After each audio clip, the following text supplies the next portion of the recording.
Hey, what's happening? Ronin Man here. I'm taking off to Austin today.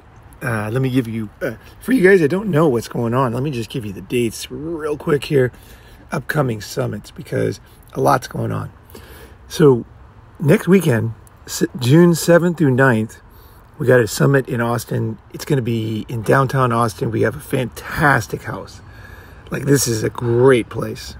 Big time, expensive house. And it is right in the middle of Austin. So we're going to be in the action, right? And we got the house from, by the way, we got it from the 5th to 11th. Okay, so you can come anytime in that period. Bring your sleeping bag. But the actual summit dates, okay, the actual event, the rest of the time we're talking, we're cooking, we're having fun, we're going out and doing stuff. But the actual summit event is June 7th through 9th. Usually we start about 3 or 4 o'clock on the 7th, on Friday. So it's always Friday to Sunday, and we end at noon officially on Sunday. And that's because some guys have to fly in, fly out. If you can hang out longer, that's great. The next thing is we're doing Pattaya in 1 month, okay? Pattaya, Thailand, July 5th through 7th. And if you want to go to Pattaya, let me just give you a quick, I can give more details later, but fly to Bangkok. So there's 2 airports in Bangkok, doesn't matter which one, they're both good. You want to fly to Bangkok. Don't try to fly to Pattaya. It's not worth it.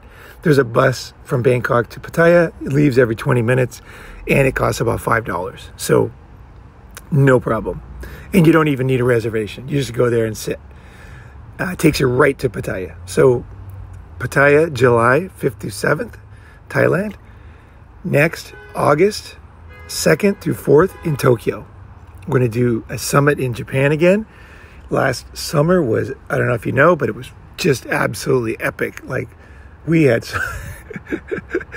man, the group is still talking. Like, it was great. And we made a lot of friends, and like, the group chat is still raging. You know, there's probably like 15 comments a day in the Tokyo summit, because 1, because of the quality of guys, and then 2, because of the quality of input, you know, and from that springs friendships and creativity, right? So we want to do another one. And after the summit, we're going to travel. We're going to do a trip around Japan. You don't have to come, of course, but it's going to be available. And we're going to cruise. We're going to share expenses. And we're going to go. My plan is to go to the beach, where they're just going to be filthy with girls, because we're going to be right in the peak of summer this time. And it's going to be hopefully typhoon surf. So you guys surf. You guys body surf. You like big waves.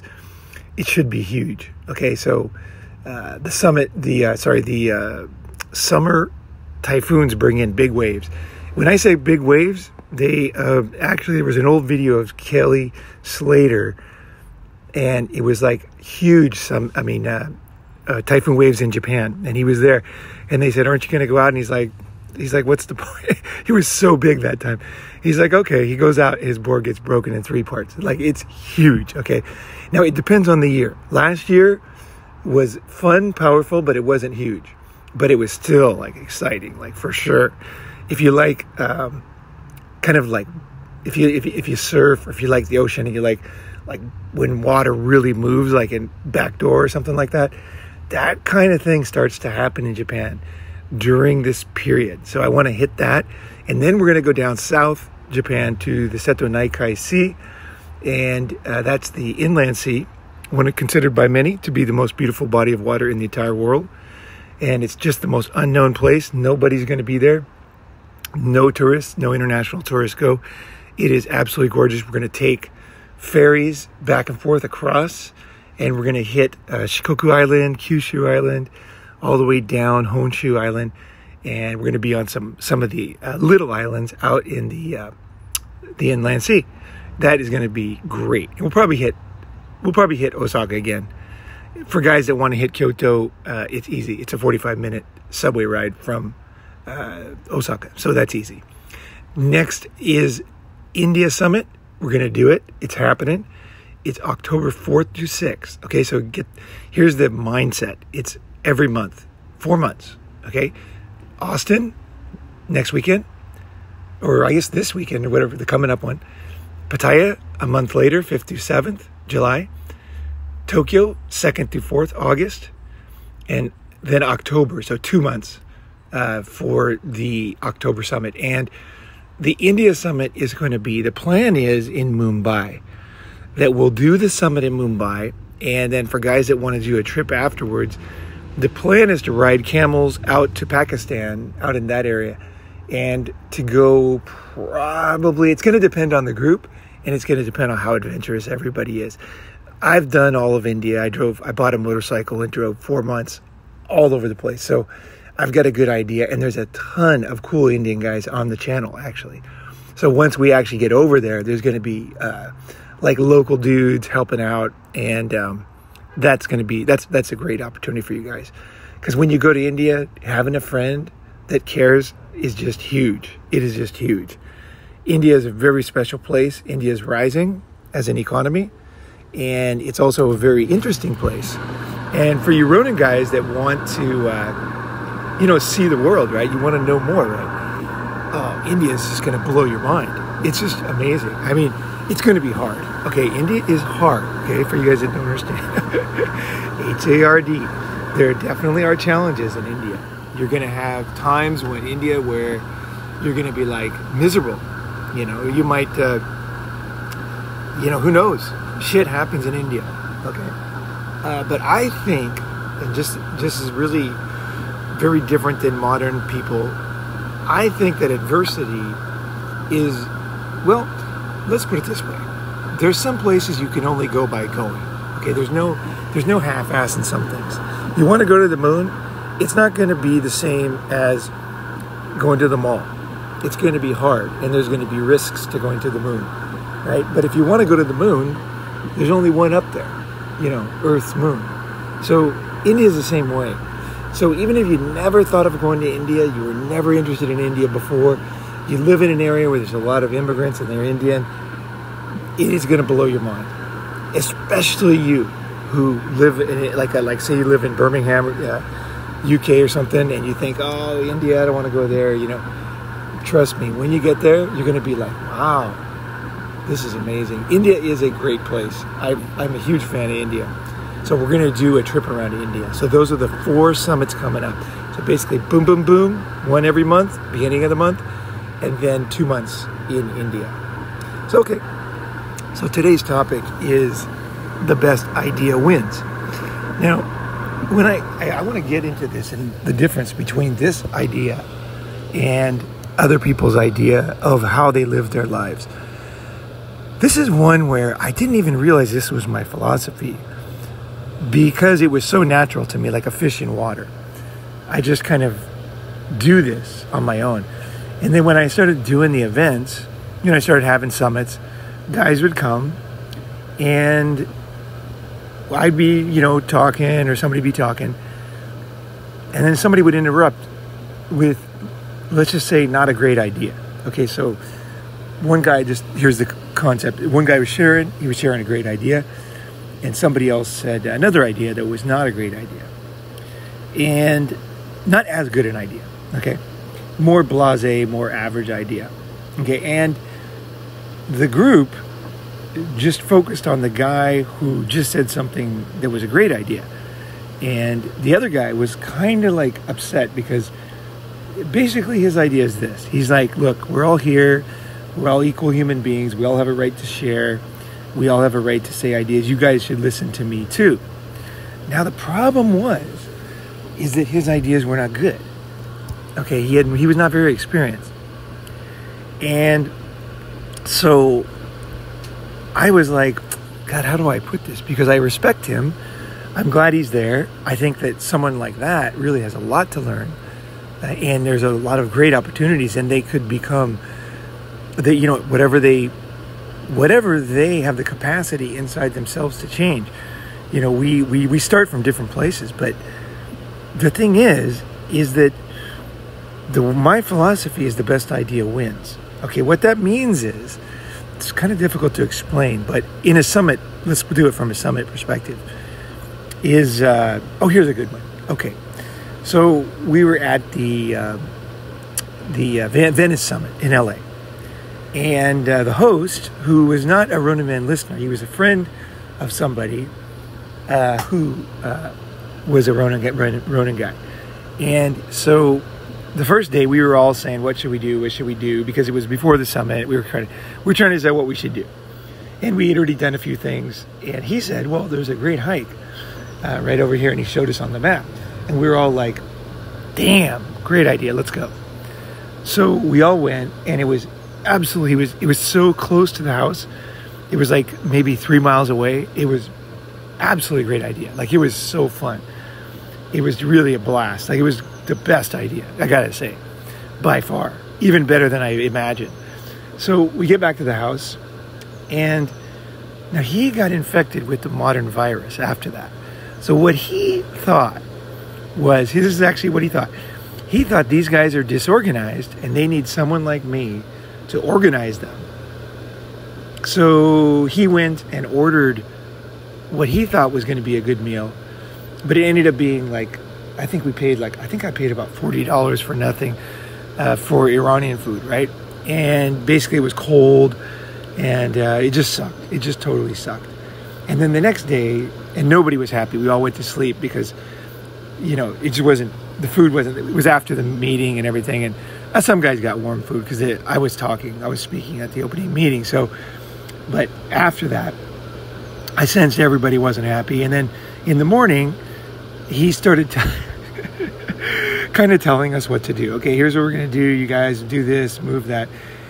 And that was when I realized what was happening. I was like, oh, because he just happened to have the best idea yesterday, he thinks that the way these summits work is somebody's in charge, right? Somebody is telling other people what to do, right? Somebody is a designated leader, and that's what they do. They plan and lead. And that's actually not the way it works at all at summits. At summits, at every moment, the best idea wins. So whoever has the best idea, okay, we're going to do that. Because everybody is, you know, like, once you get into the mindset, you realize it's way more fun. Because people will have good ideas. But it's not based on fairness. It's not based on, like, oh, they haven't said anything. And no, it's like, is that a fucking great idea? And when you get a bunch of guys together that are smart, usually there's one great idea, actually. But most groups, you cannot imagine the difference of this way of doing an event and other ways. It's so enormous. Because what happens at every summit, every time we get together, is that there's somebody who has a really great idea that I didn't think of, nobody thought of, and maybe because they know the area, or maybe because they know some certain profession, and there's something going on, or whatever. Or, you know, they know some food, there's some local fish and a way to cook it, and then we learn how to cook something, or whatever. There's something that comes out. It's like evolution. And once people realize that the best idea wins, they shut the fuck up and they start to think, what is the most appropriate right now? What time of day is it? How hungry is everybody? Where have we been before? What have we done? How hard is it to get there? How many cars do we have? How much money does everybody have, right? Not everybody is the same, right? Some people are broke, right? There's going to be students. So what would be, what do I want to do? But what is the smartest thing right now for the group? And you'd be shocked at the creativity that comes out of things. Sometimes it's as simple as, we've had too many meetings in the house. Let's get up and walk around till we find a good breakfast place that has tables where no one's around. We can do a meeting. It could be something that simple. Or it could be a new beach we've never been to. It could be a topic that just broke on the internet. It could be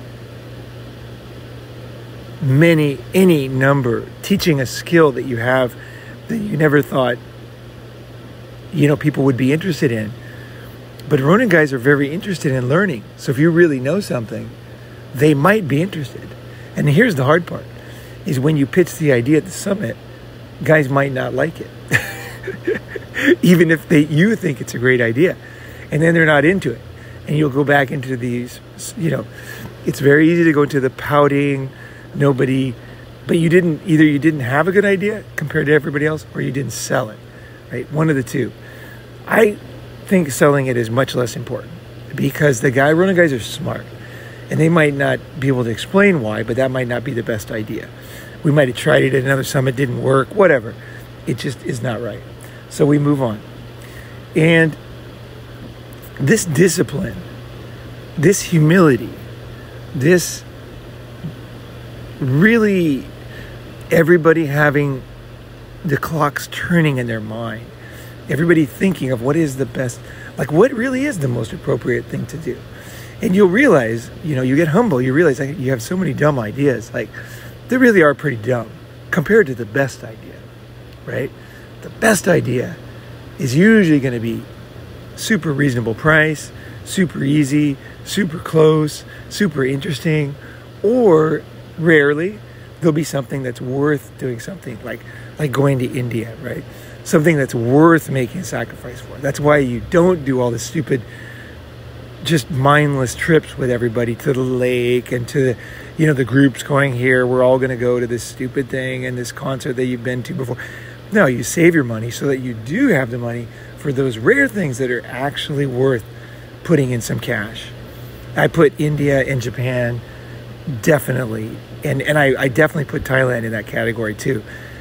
When I say Thailand, I mean the mindset of another place that you could live at any time. Between jobs, you need a break after you retire. And also the culture, it's there, it's awesome, the food is great. But Thailand is more of an option, and it opens your mind to new, I guess, it's like, you might move to a new city. It's hard to put into words if you don't really. Anyway, it's options. And if you've never had options, this will be something that will blow your mind. So we have purposes and of doing things, right? Okay. So the best idea wins. What is that in my mind? I am constantly looking for friends that are intelligent enough to study me and be able to give meaningful input. So the problem with the best idea for most people is it requires intelligence. And some people are just not that intelligent. If you were not that intelligent, everybody's on somewhere on the line, right?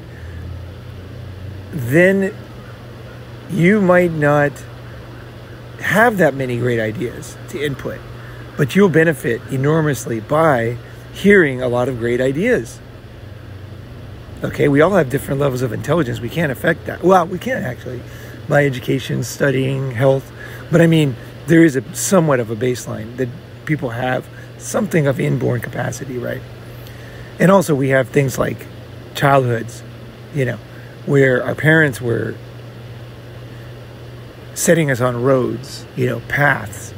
And some people have a lot of kind of recovery time. They need to actually recover from where their family put them. Other people are just off to the races, And so, but there's baseline intelligence for sure. And so for you guys that are smart, and this really is a lot of my target, is smart guys who are humble and always green. Always green. Okay, always green. Let me give you an example of not always green. Not always green would be, I'm not going to go. I've already done that. I've already, when I'm talking about, like, for example, a summit. Every single time the guys get together, we have new ideas. Every single time. And I evolve. So my ideas evolve. I learn new things. You guys teach me new things. They're always new. There is always new. That is a fact. Some people they just, I don't know, they just see the world. It's usually a lot of things. Like, here's one thing that you wouldn't want to do is smoke weed all day where you are in a haze at a summit. That will not benefit you as much. You won't be able to let in new ideas as much. You won't be able to see yourself as well. And ultimately, you will become cynical because you will blame others for the things that you, like, basically, you know, like in a video game, you walk by, like, for example, tools that you can pick up, right? You can pick up like a diamond, or you can pick up a golden sword, or, you know, a tank of oil, or a bunch of money, or a machine gun or something. There's some opportunity, right? But if you don't pick it up, okay, in life, if you're living in a haze and you don't pick up those tools, eventually you become a person who cannot see why things have gone wrong. At first you can. It will be easy. You'll be like, oh, I should have done that. I should have picked that up, right? But after, this is what happens. This is the strange thing about life. If you don't pick enough of those things up, you will eventually, the person who won't pick those things up is the same person who will forget that they were there and they didn't pick them up, if that makes sense. And eventually start to blame others.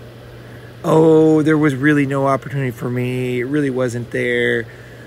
But the truth was, it was there, but they did not see it. Maybe they were laughing. Maybe they thought they were having a great time. But they didn't pick up that tool that allowed other people to make more money, have more freedom, make better decisions, make friends. They isolated themselves when the opportunity was there. So they walked, instead of grabbing the tool and then getting more power, you know, like in the video game, you know, you get boom, you get bigger, you get more muscles, or you get energy, you know, flying off of you or something. Instead of that, you go into a room by yourself, and then you bypass, and that sword disappears. Now, I venture to say that a lifetime of that, and it no longer becomes possible for you to even comprehend how your choices and your attitude created your life. And there's a point where the best solution for you is to actually blame everybody, because you never saw that sword. See, I saw the sword, and maybe somebody else saw the sword, but you actually didn't see it, okay? So you start to think it wasn't there. Even if other people are doing well, or they're, you know, it doesn't matter. You don't, see how it works so easily. And then it becomes a self-fulfilling prophecy. It's like, there is nothing for me. There's nothing there. I didn't gain from this opportunity. And then eventually you feel like, I think the problem here is the lack of honesty. Is that it is just a basic fact that if you do not participate, if you do not have a clear mind, if you do not have an open mind, if you are not humble, you will not see that sword in front of you. You need those skills. And that's not intelligence. This is humility I'm talking about. And honesty. If you have those, you will see ugly truth, okay, about yourself. An ugly truth about yourself is something most people avoid. But, ugly truth about yourself is actually what will set you free. This will set you fucking free. Ugly truth about yourself, because you will see. You will sit there. Now, in the moment, it's very painful. Especially if you've been living this way a long time and you just saw it. And you see other guys doing well. You're going to be like, because you're going to have regrets, you're going to have all these strong emotions. Strong emotions, what is a temptation? Get high, avoid them, play video games, do anything to avoid feeling those feelings. But what is the best thing to do? A lot of young guys don't know this, is to sit there in misery. Sitting in misery when you see your own idiocy is the beginning of freedom. Breathing it in, sucking it in. And I am not saying to punish yourself. No. You are simply looking at the ugly truth. That's all. You're not making it up. You're not making it worse. You're not amplifying it for excitement. You're just seeing that you're not open-minded and you have a lot of problems that need to be fixed. And you don't have the answers yet. And that may seem like a huge, not like that really difficult situation. But see, here's how life is. And see, most people, they just get to this one phase where they feel the pain coming on. And then they're just like, shit. I don't know what I'm going to do. I've wasted a lot of time. I've already burned a lot of bridges. And the feeling is kind of like, there's really no point in thinking about this. Let's just move on. Let's just fucking move on. Or let's just totally ignore this. But there's something magic that happens. And they miss that magic. It's almost like, you remember that, what was that old, The Lion, the Witch, and the Wardrobe? I think it was a series of books by I think it was C.S. Lewis. Anyway, I never read them, but I knew the concept. My sister had all the books, and she would talk about them. And I remember I was very fascinated with the idea. And the idea was this, is that in the kid's bedroom, right, is just normal bedroom. But he opens the closet, and it transports him. It goes down this tunnel of like trees and mist, and he ends up in the world of Narnia. And just going through that door, and that's the best way I can explain facing and being honest with your painful, kind of feelings, is that something magical happens after that. And it is beyond logic. It is not something that I can tell you like, it is like something magic happens to you, and something magic happens to the way people see you. So people will look at you differently. Because most people never, if they do face their own ugliness and mistakes, they will do something stupid like beat themselves up or make it into some kind of thing to talk about or something, right?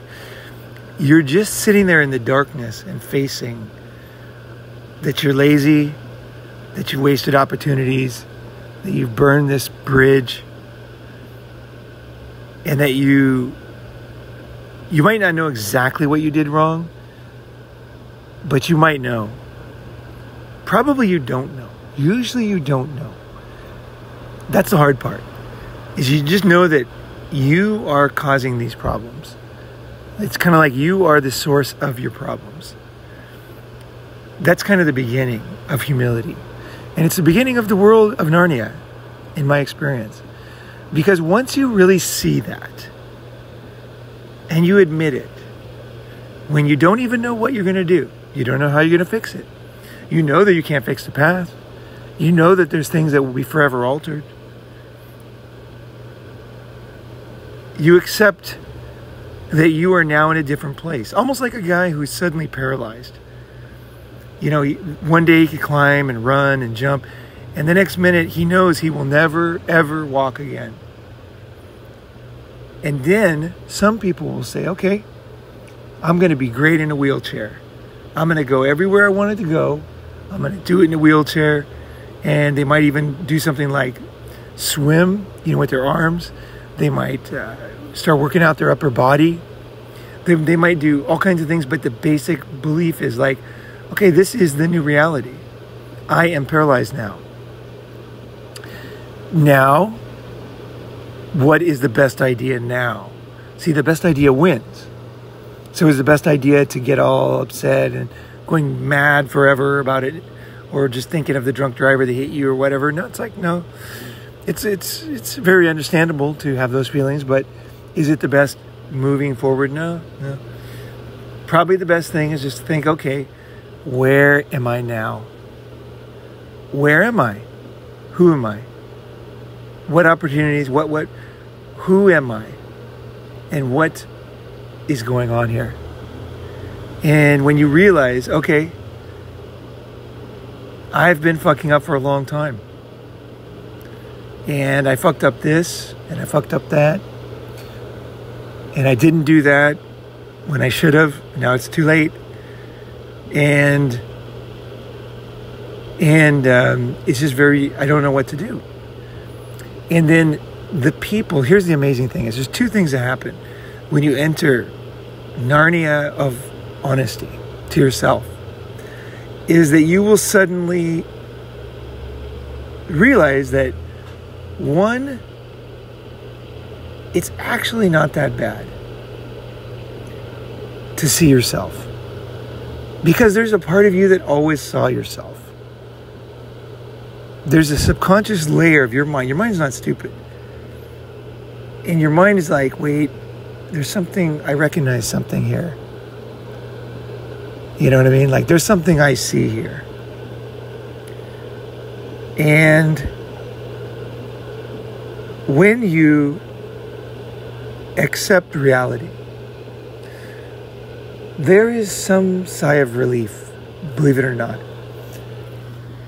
When you constantly avoid reality and lie to yourself and just smoke weed until you're just living in another planet. I don't mean smoking weed's bad, but I mean like you know what I mean? Like, people live in a haze these days. If you're living in a fucking haze, things are not going to turn out for you. You're not going to be picking up those fucking gold swords. And at some point, if you keep doing that, there's a point in your life where you just have to, the best choice is just to smoke more weed, get drunk, and just kind of like ignore the life that you could have had. You know? Like, really. Like, I know a guy, he's like 82. I mean, that's, you know, the guy started drinking again. He was clean, sober for 25 years. I mean, I was thinking about it. Like, he's very, very unhealthy. He's like a walking skeleton. I was thinking, you know, best thing for that guy is to party. You know, he likes to drink. Just enjoy your life. And there's not much left. Just do what you want. You do these things because you make these changes, not because of God or not because it's right. If you're at the end of your life, and I'm sure there is somebody here, then it doesn't matter. It's like saving money. You save money because you have time left, right? The best idea is not always to do these things. It depends on what's left, okay? I'm eminently flexible. Like, my mind is really, I don't have any set beliefs. I'm just like, nope. If you don't have much time, you are in a totally different position. And we can talk about that. You're free. You're totally free in many ways. It's the freedom of letting go. But for most people, if you look at your life, you'll be like, fuck, I have so much that I could do. Like, basically there's gold swords in front of me, okay? And I want to start fucking picking those up, okay? And let me just give one before I go, one more idea. Some people have really changed since they joined Unblackmailable, started going to summits, and their life is unrecognizable. There are guys who went from being very bitter in one small area of their living in a very, for lack of a better word, like a serious hick town, and very locked in with an evil family, to freedom, where they're making a lot more money. They travel the world. They basically laugh every day and climb mountains and fuck girls and are making double, I think, about double what they were making before. There's a guy like that. He came to a lot of summits. We talked a lot. And he was just willing. He was willing. And he had the ability, and he was young. There's another guy. There's so many success stories, you guys. And they're so beautiful. I don't want to give them away. I really want to start interviewing people and having them in their words explain their own kind of progress. But even for those guys, I think the more you change, the more you realize that underneath that sword, there's another sword buried, and another sword. And there's whole other maps out there with swords.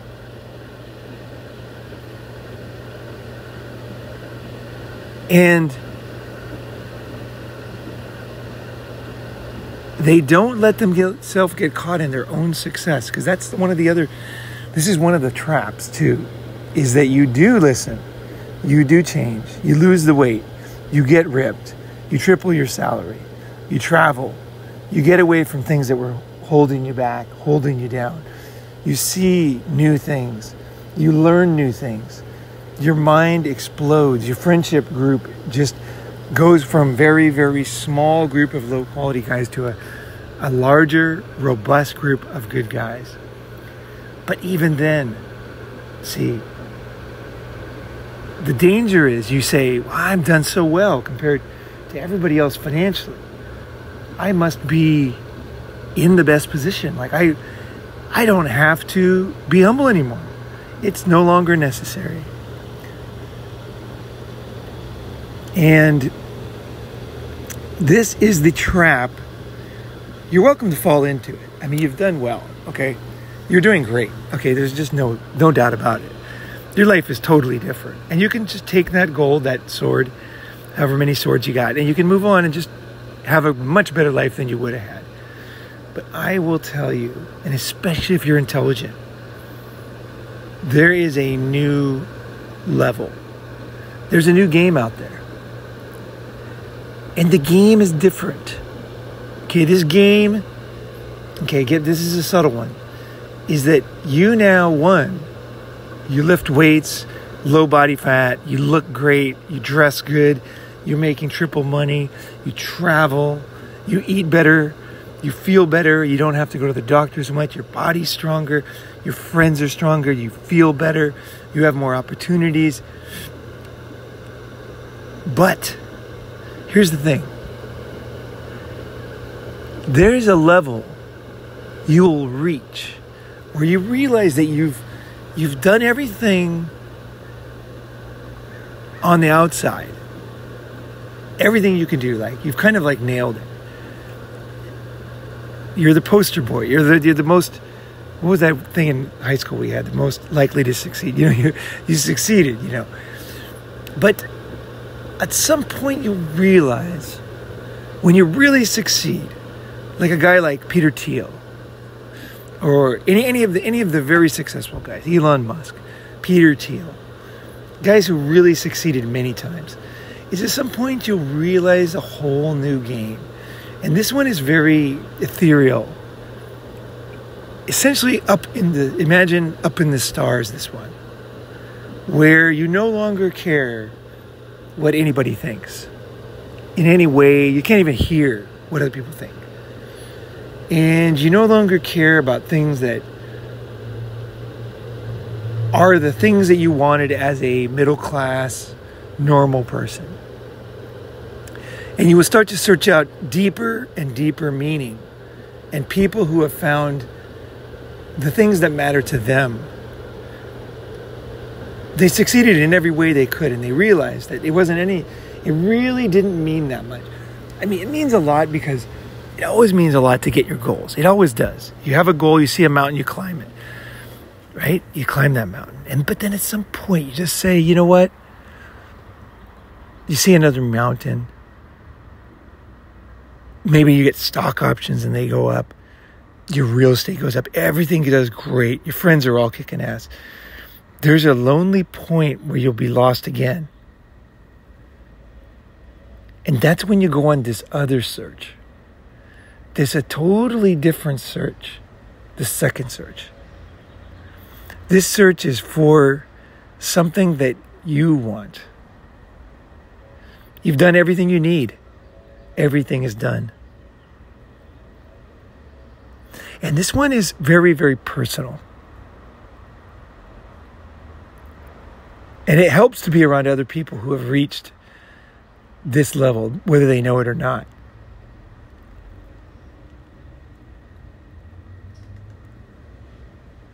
But this is a very important one. And I think this is a lot of the reason why a lot of famous people they end up taking the rope, is because they feel this real sense of, this is a very important one actually, because they feel this real sense of like, it all didn't mean anything. It can happen. As you're younger, you think, oh, that'll never happen to me. Life is long, man. You don't know how you're going to feel. Trust me. You don't know what you're going to go through. And I don't mean outside. I mean inside now. Your mind. See, your mind is always there. You can't trick your mind. And your mind knows where you cheated. It knows it knows the truth, right? And the next journey is really just as rich, just as many choices, and just as much, even more headroom, I would say, where you reach kind of your own